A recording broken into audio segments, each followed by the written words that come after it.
ये है मोटू पांडा, जंगल का सबसे सुस्त, सबसे मोटा और सबसे भूखा जानवर। एक दिन आईने में खुद को देखकर बोला, बस इतना मोटा, कल से डाइटिंग शुरू। अगली सुबह मोटू ने एक पत्ता उठाया, चबाया और फौरन उगल दिया।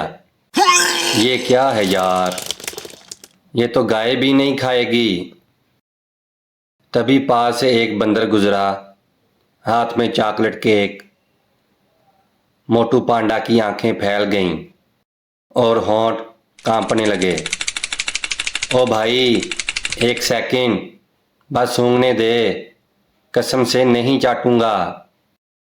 बंदर ने कहा, पांडा भाई, आप तो डाइटिंग पे हैं, भूल गए। ये कहते हुए बंदर अपने रास्ते हो लिया। एक घंटा बाद पांडा केक के खाली कागज को चाट रहा था और मुस्कुरा कर बोला, डाइटिंग अपनी जगह, खुशी अपनी जगह।